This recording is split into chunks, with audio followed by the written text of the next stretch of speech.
What's going on, guys? Welcome back to a new vlog. This is going to be my attempt to get back in the groove of getting daily vlogs going. So a couple things we're going to cover, at least that I'm aware of in the video so far, is I want to show you this wall that I'm working on in the living room. Been in the status it's in for a couple years, so it's time to fix it and update it. And then I'm going to show you the new truck I bought. You guys are going to love that part, I'm sure, for those of you who are following around with the truck stuff. But this wall right here has been this color and this condition for quite some time. Jade's kennel's kind of just been pushed up against there. And I've always wanted to have some type of feature wall. So when I redid this room, we did the floor. My buddy Jay Jenkins and Wood Floors Inc. did that. I painted the walls and did the trim myself. And then my buddy Mike Hansen, Hansen M. Hansen on Instagram. If you guys remember, he's the one who helped me out with the shop. He's here to help me put this thing together. So we're gonna try to make it, you know, cool and make it somewhat of a feature wall. Jade, who's that bad guy, huh? Oh, man. For those of you guys who clicked on this video because you're curious about what truck I got, the wait is over. I'm gonna show you this bad boy. This is my new truck. Probably be cruising this around. Daily driver slash hunting truck. Let me show you. Here it is. You guys probably recognize this. This is the old grandpa truck. I sold it just about a year ago. And my buddy Zach, he bought it from me, and I told him, when you're ready to sell it, I want first dibs. So he was ready to sell it, move on to a new truck, and he sold it back to me. So a couple changes he made is he got rid of the push bumper. It was just a stock truck. He put a 2-inch leveling kit on it and some wheels and tires. So this bad boy is as good in condition now as it was when I sold it. So the truck is still super clean. So it's a 2000 Chevy Silverado 1500. 170,000 miles on this bad boy. 3-door, the LS. I'm excited about it. The truck is just in such good shape. When he told me he was selling it and he'd give me first dibs, I was like, ah. I sat on it and sat on it and sat on it. And as you know, the last thing I need is another truck around this place. We got the 99, we got the 2000 back, we got the 98 Toyota Tacoma, we got the 22 GMC Sierra. My girlfriend's Kate, she's got the Ford Tremor. Here we go. Another truck to deal with. License, insurance, and registration. Another money pit.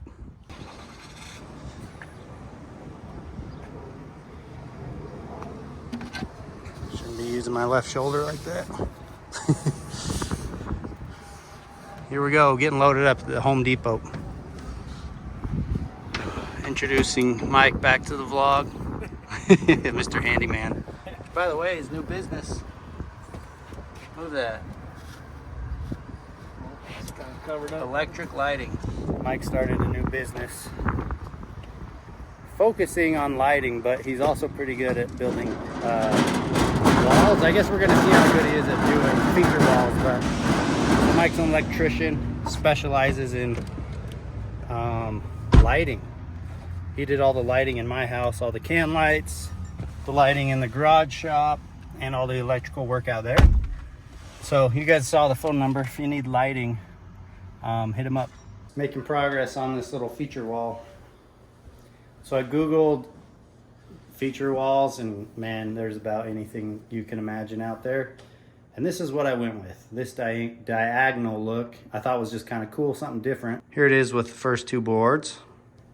And this whole wall will be painted the same color as the baseboards. And then I think we'll put a big canvas print up here, but it's going slow and steady. I had a conference call for a little over an hour, and Mike's been out here plugging away. Well, my buddy Mike just left, and I gotta say, we had made some major progress on the wall today. Let me show you. So here it is. Kind of a last minute decision to do some vertical boards. We placed these 6 longest boards in the center there, and then kind of out of nowhere, Mike was like, we can fill this in however we want, get as crazy as you want. And this is kind of what we ended up with. And I think it's super cool, super different. And yeah, never really seen anything like it. Pretty sweet, excited about that. Tomorrow we'll paint it. I need to caulk it now. I'm gonna finish doing that tonight so it can dry, and then there might be just a little bit of touch up before we paint it, but I'm happy with the way it looks. I'm excited to get it done. I'll give you guys an update tomorrow after we get some improvements, but there's another good look at it. Morning, folks. We got a new day. Got a busy day today, actually, between meetings and shooting a bunch of video for Hush in my shop. So we're gonna meet together. Everyone will be in town. But for now, I'm headed to the gym. I got my pre-workout. This is my daily routine. Wake up, hit the gym, typically do about a 45-minute workout with 45-minute cardio on top of that, so it adds up. I end up being out of the gym for like 2 hours with drive time and stuff, but I've been trying to get to 170. Today I woke up at 175, so 5 more pounds to go before I reach my goal weight before the hunts. And the hunts start on the 19th, and today is the 7th, so I'm running out of time. I'm really trying to trim up the diet, and at this point, this is when I really start to pull back on like sauces, ketchup, barbecue sauce, and I really start to pull just about anything I can to try to get there quicker. So the goal is 170. I don't have much time to do it, but I know I'm going to get there, and I'm feeling good at 175, so I'm going to have to kind of push myself to get to that 170, but I said I'd do it. I kept pushing it off all spring and summer. I kind of had the neck injury that was kicking my butt, but it's time to do it. Put on a little bit of extra weight through the winter months, even in the summer months too. I just started eating tons of milkshakes and not the greatest food choices. So to the gym we go, guys. Cheers to another workout. Hopefully you guys are doing the same and getting ready for the hunts.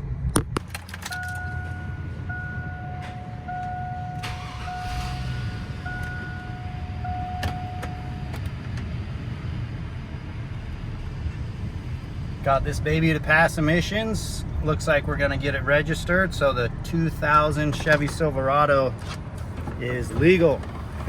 Had to call my insurance agent and make some changes. And unfortunately for me, I've been paying insurance on my Toyota Tundra that I sold.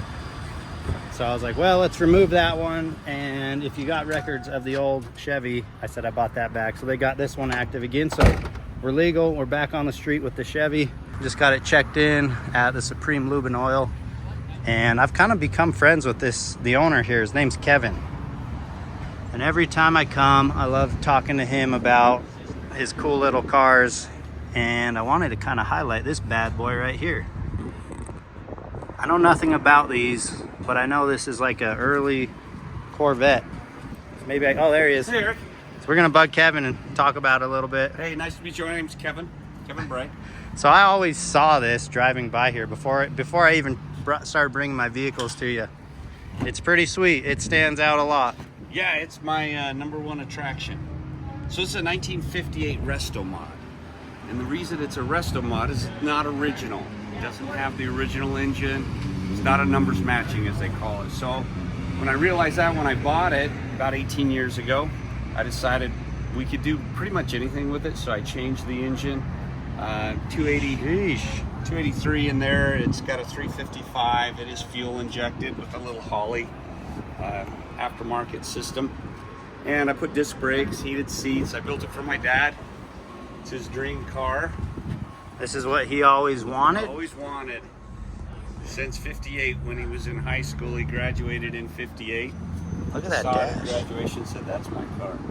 Calls me and says, hey, I'm ready to retire. Let's build my last car. Every car he owned was yellow.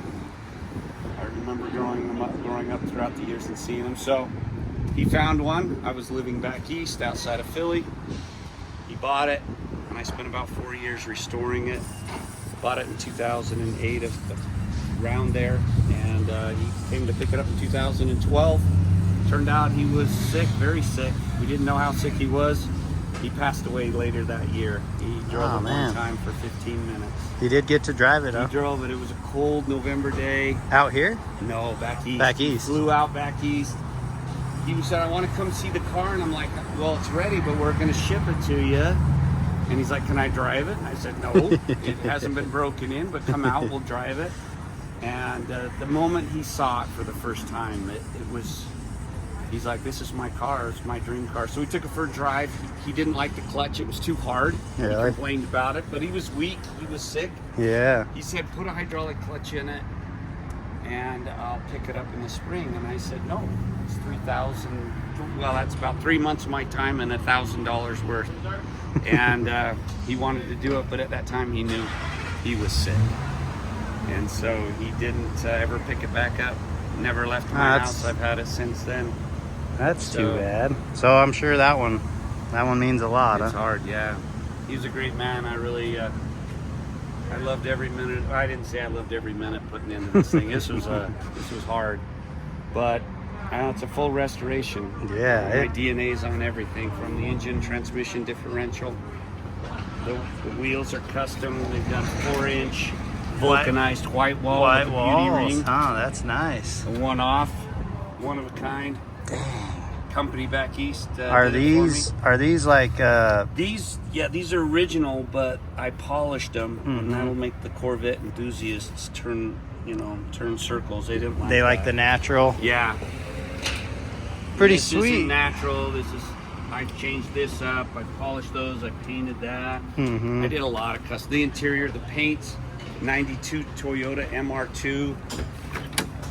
It's got a switch here for the heated seats.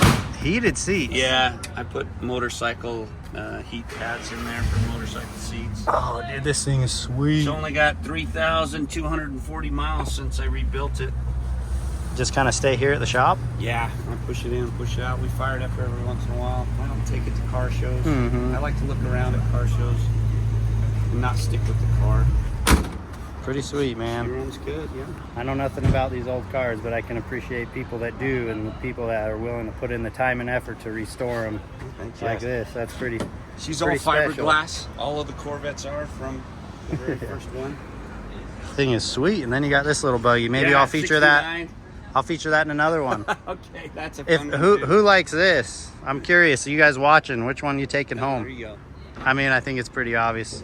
I love this one, but that thing looks like a lot of fun too. I'll show you guys that next week, maybe. But yeah, that is awesome. So what makes this unique is the washboard hood. It's the only year that came out with that. What they call the washboard hood. And then the spears in the back trunk. It was the first year with the dual headlights. Oh So yeah. They didn't have, well, she's dirty. It didn't have, That's cool. it's got the original spare in there. Oh, that's awesome. I had the rim powder coated, but That's so cool. Pretty sweet, man. Yeah, it's a That's lot of cool. I always wondered the story of this. I've seen it for years. she's got a good story. That's awesome, man. Well, thanks for showing it off. Thanks, Eric. Yeah, my pleasure. Thanks for coming by. Well, that was random and kind of different, but I've always wondered the story behind that Corvette, because I've literally, like I said, I've been driving by it for years. And this is where I've been going to do my oil changes and like emissions and, you know, inspection testing type of stuff ever since I moved out here to West Valley. And I'll tell you what, Kevin, super good guy, runs a great business, quality service. Really appreciate those guys. And not only that, like Kevin and I have kind of we always have good talks when I go there, and that's kind of what kept bringing me back to take all my vehicles there month after month, is more just the people there.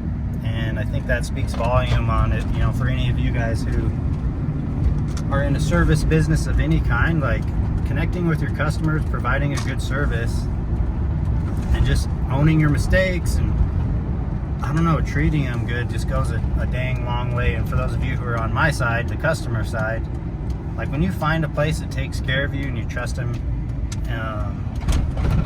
give them your business. You know, small businesses, support the local guys, not the big guys. You know what I mean?